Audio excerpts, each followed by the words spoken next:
How do you do, mademoiselle? My name is Hercule Poirot. I know you. You're that detective we hear all about.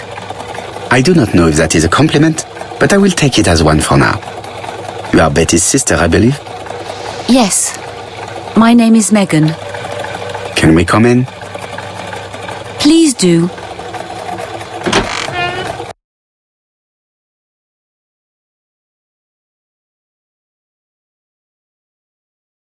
My parents are at the police station. I doubt they'll be up to speaking to you later.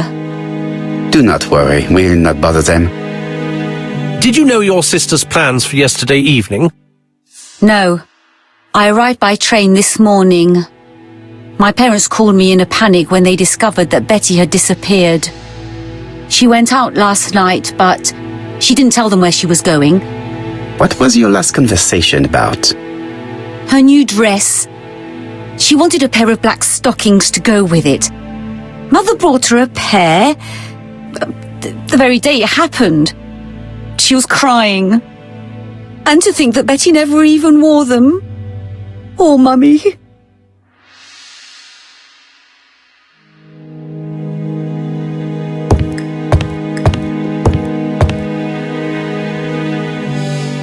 The Barnard appeared to make music a priority in their budget.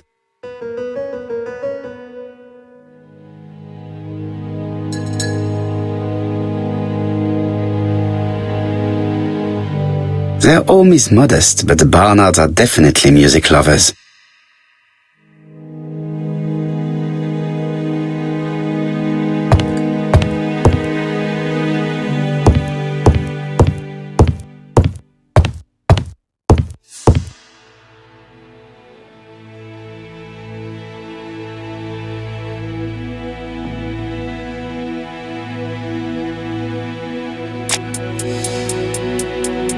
What is she feeling at the moment?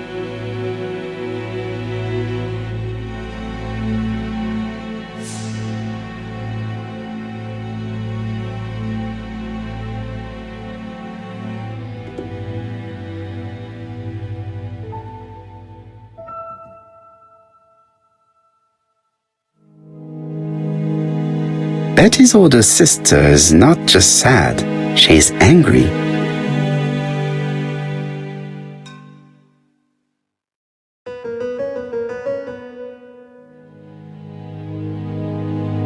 Did Betty go out often? My sister wasn't a child, sir. She used to go out. She enjoyed films, dancing. She was a very good girl who didn't hang around with men. That's what they always say, no? I am not interested in what people say. I am interested in the truth, Mademoiselle Barnard.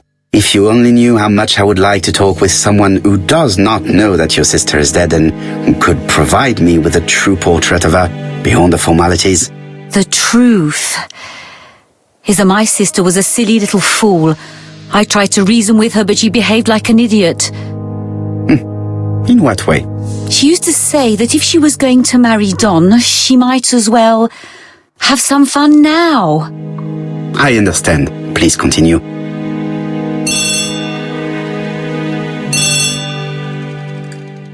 Oh, excuse me, I have to answer that. But of course. Betty's room is opposite the stairs on the first floor. Feel free to take a look if you think it might be useful.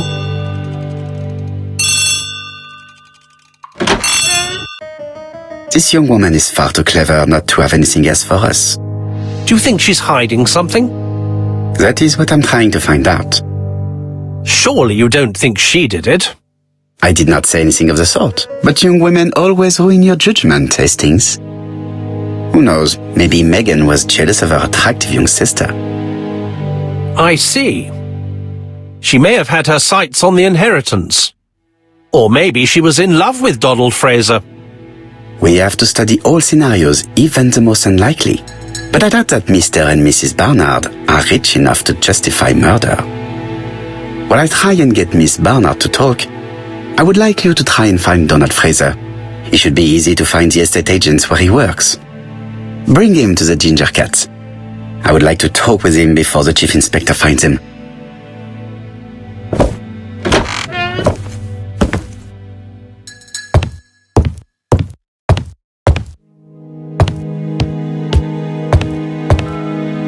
This gramophone is magnificent. It is a one-off, without a doubt. Family photos and files.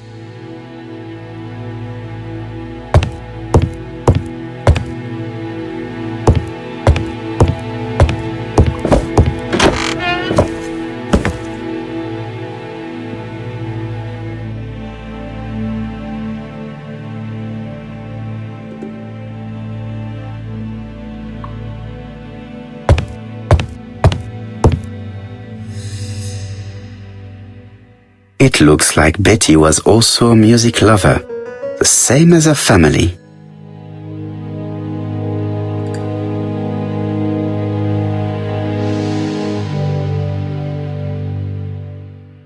Without a doubt, Betty used to sing.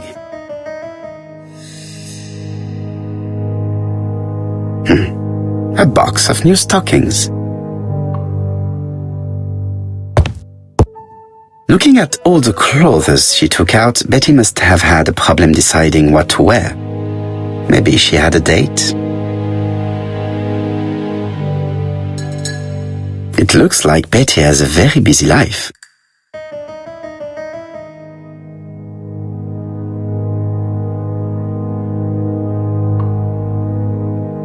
Betty liked luxury and going out, and being as pretty as she was, she probably did not have any problem getting herself invited.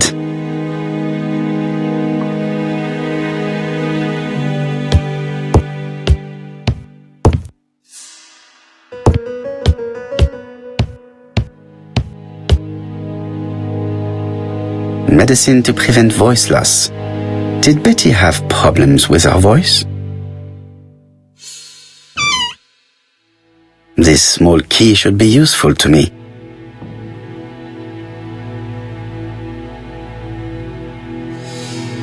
A record sleeve with an handwritten title. Betty must have recorded a demo. I'd be interested to hear it.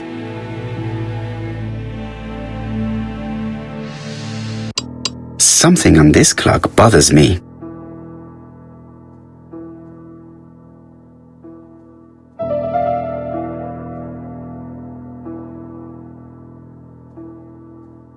There, that's better.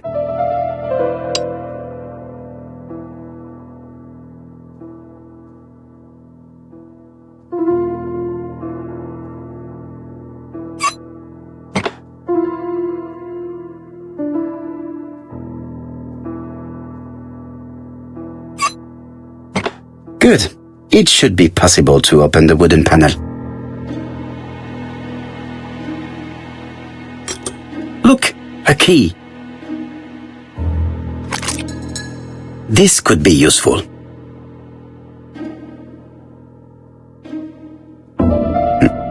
What's this?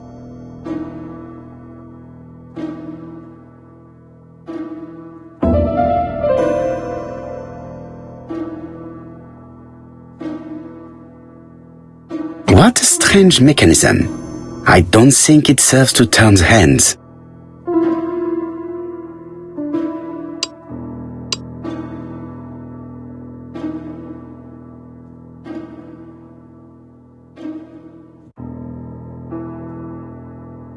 This code probably has something to do with the mechanism above the clock.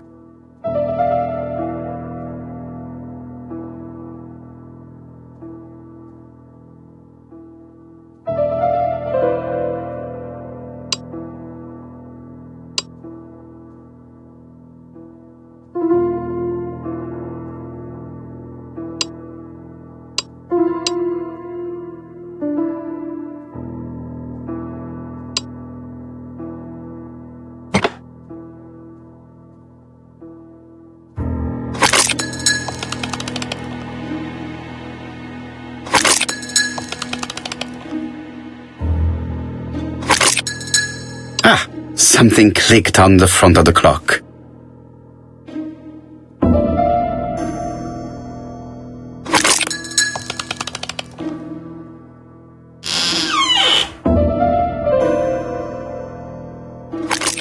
This could be useful.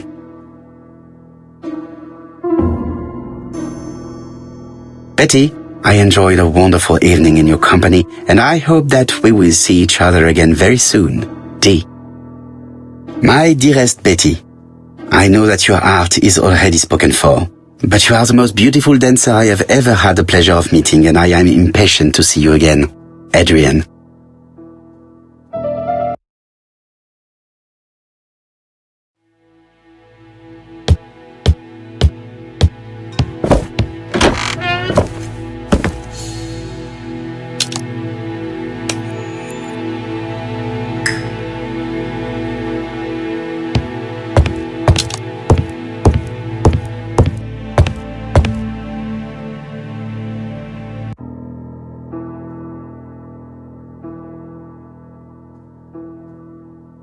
Let us see. What is this cupboard hiding?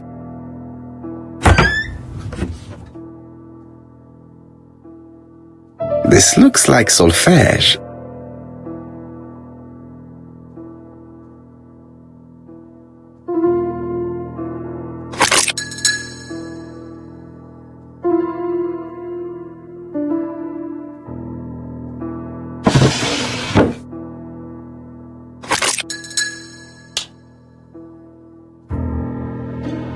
There is bound to be a clue somewhere.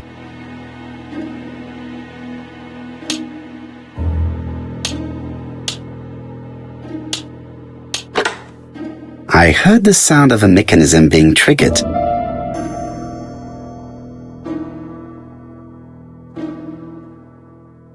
It looks like something goes in here.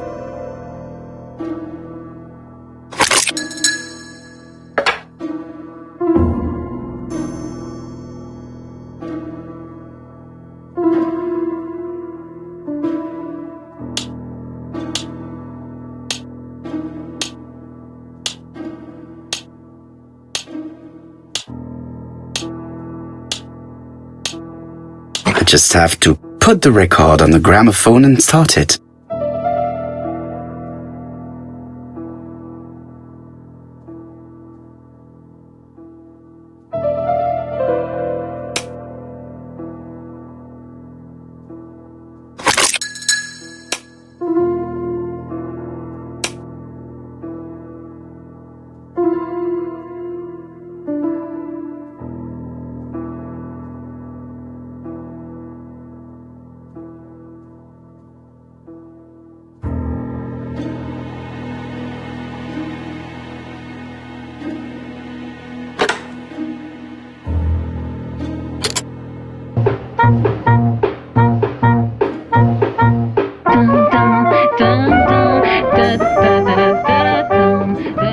Oh, Donald!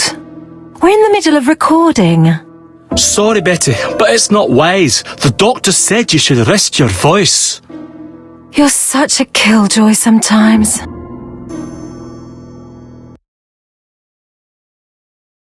Betty was such a good singer. It's true. Did she have any problem with her throat? Yes, she had to be careful with her voice. Of course, she didn't follow the doctor's advice. If Don didn't insist, she... Well, it's too late for all that now.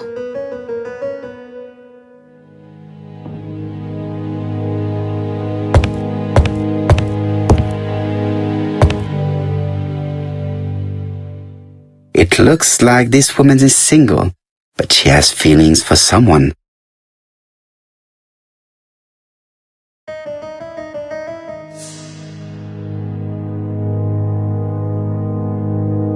She is looking so intensely at this photo. But is it really a sister that she's studying in this manner?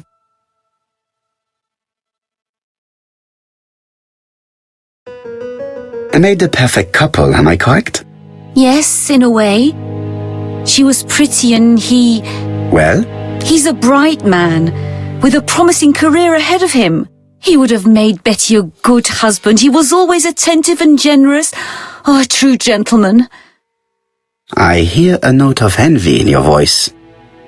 You must have heard wrong.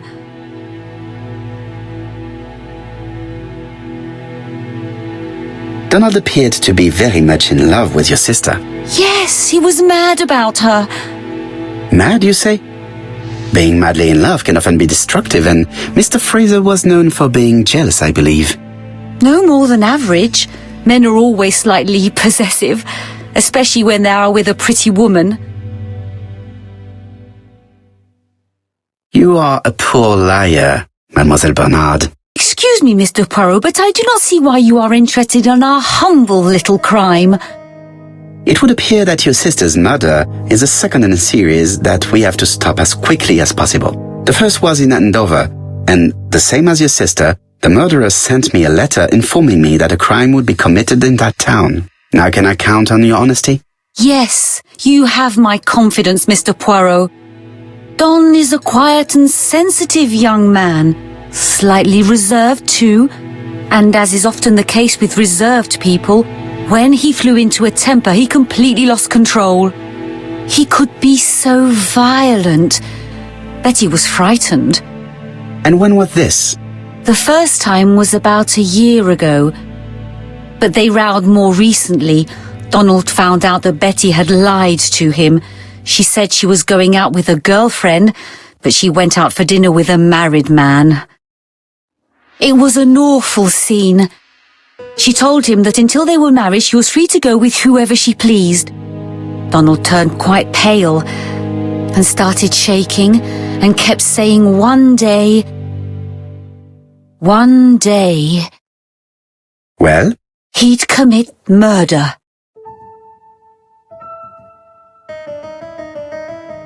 So you were afraid that he would become our main suspect. I know that Fraser was jealous, but I wonder why you feel the need to protect him. Exactly. Had you not told me about the case, I would never have dared to tell you about this little matter. Don loved Betty with all his heart. I can't imagine for one instant that he would hurt her. Very good, Mademoiselle Barnard. Thank you for your help.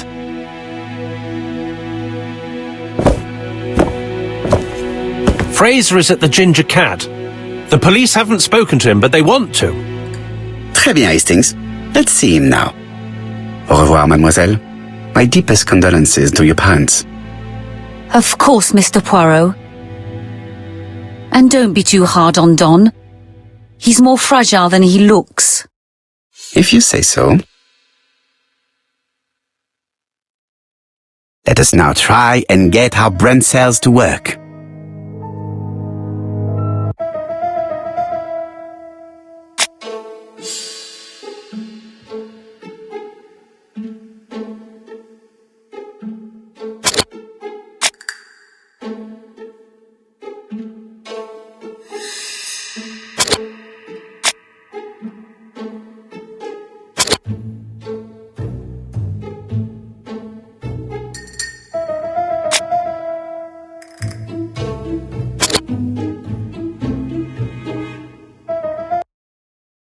Let us now try and get our brain cells to work.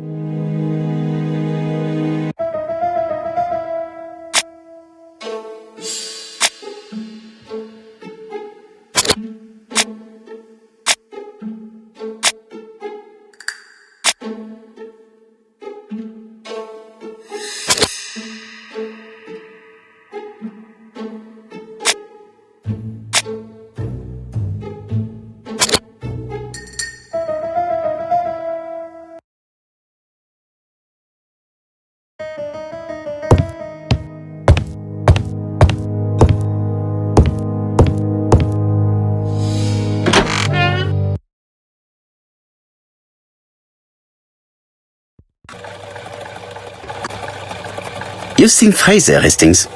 What is your feeling? He's a big chap. Fragile isn't exactly the word that springs to mind. I talked to his landlady before seeing him. She went to bed at 11. Fraser wasn't home yet.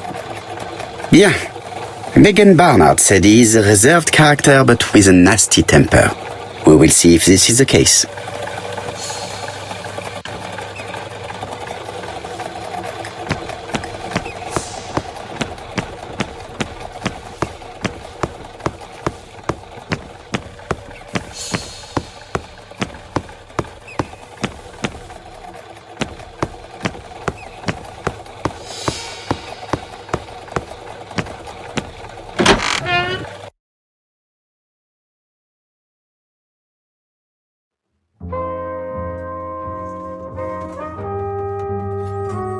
How do you do, Mr. Fraser? You Hercule Poirot. Mr. Hastings said you wanted to speak to me. Yes. I know that it may not be the right time, but I would like to ask you a few questions.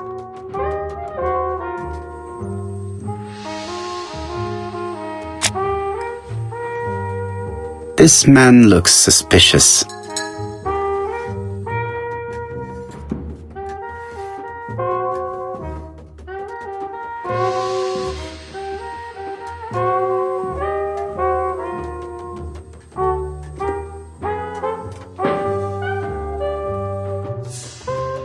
Donald Fraser is in a terrible state, as if he hadn't slept all night. And he's drinking White Horse. Leave me alone.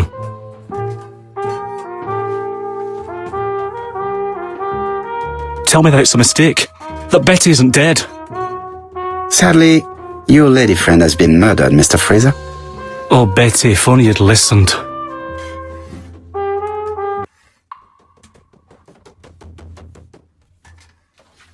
Did you visit Betty yesterday afternoon? No, I haven't seen Betty for 2 days. I was at the office yesterday afternoon. Can you prove that? Of course. But why this question? Betty died yesterday evening, didn't she? Betty was murdered during the night, but that does not prove that she did not meet a murderer earlier in the day. So am I a suspect? Everybody close to Betty is a suspect, Mr. Fraser. I would be a very poor detective if I did not examine all possible eventualities. Do you know what Betty's plans were yesterday evening? She said she was having dinner with her sister. Yet, Megan only returned to Bexhill this morning, Mr. Fraser. I didn't know. Right. May I ask you what you were doing yesterday evening? I spent the evening working. Your colleagues can confirm this? No, I often take work home with me.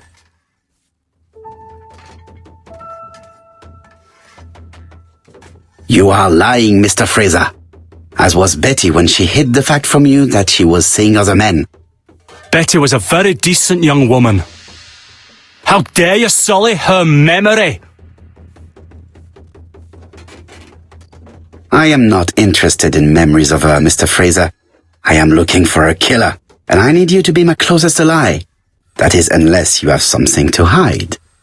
Of course I don't. Très bien. So, what were we saying? Where were you yesterday evening? I looked everywhere for her, but in vain. When she said she was going to have dinner with her sister on a weekday, I thought it was strange. I tried not to think about it, but I was like a lion in a cage. I was convinced she was lying.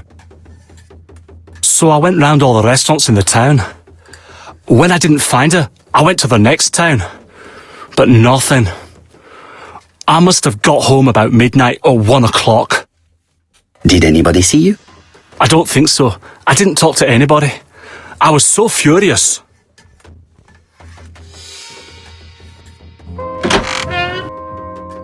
Ah, I knew I'd find you here, Poirot. I thought the victim's young man was here. Yes, is all yours, Chief Inspector. Let us now try and get our brain cells to work.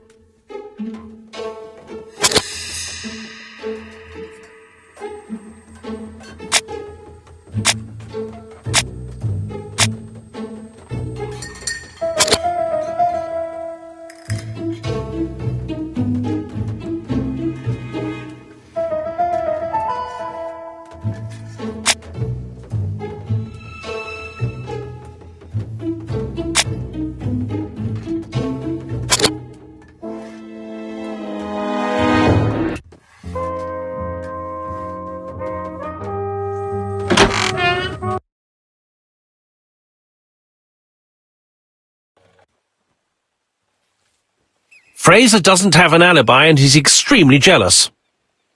You are very skilled at summing up. And yet you haven't asked Japp to arrest him. It is too soon. But I agree, without the letters announcing the crimes, Fraser would already be behind bars. Bon, I think we have enough elements. Let's reconstruct the events at the scene of the crime. I can't imagine how the murderer wasn't seen, though. Surely she must have struggled. Let us try and imagine the scene.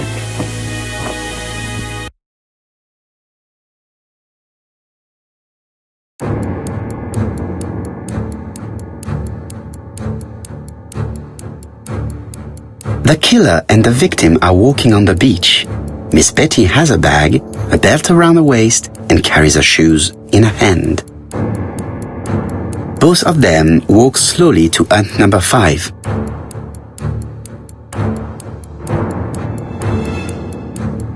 Both of them walk slowly to hut number 6.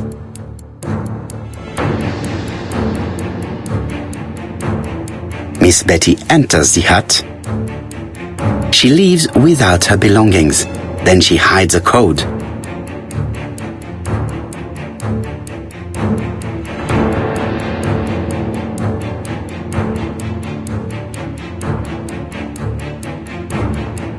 They keep walking. Then she removes her belt. The murderer moves behind her and then attacks her by surprise.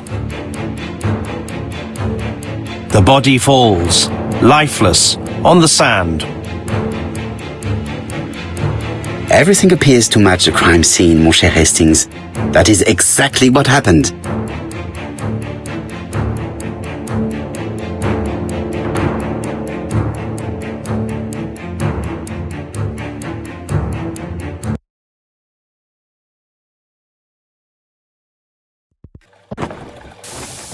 Without the ABC, we might have suspected Mr. Asher and Mr. Fraser. But by signing his crimes, the murderer is making sure he's accused. In a way, it is very generous of him. Generous? The murderer seduced Betty in order to lure her to the beach and kill her. Indeed, the young woman was certainly careless, but not stupid enough to follow a stranger. What are you planning to do, Poirot? Return to London, mon cher Hastings.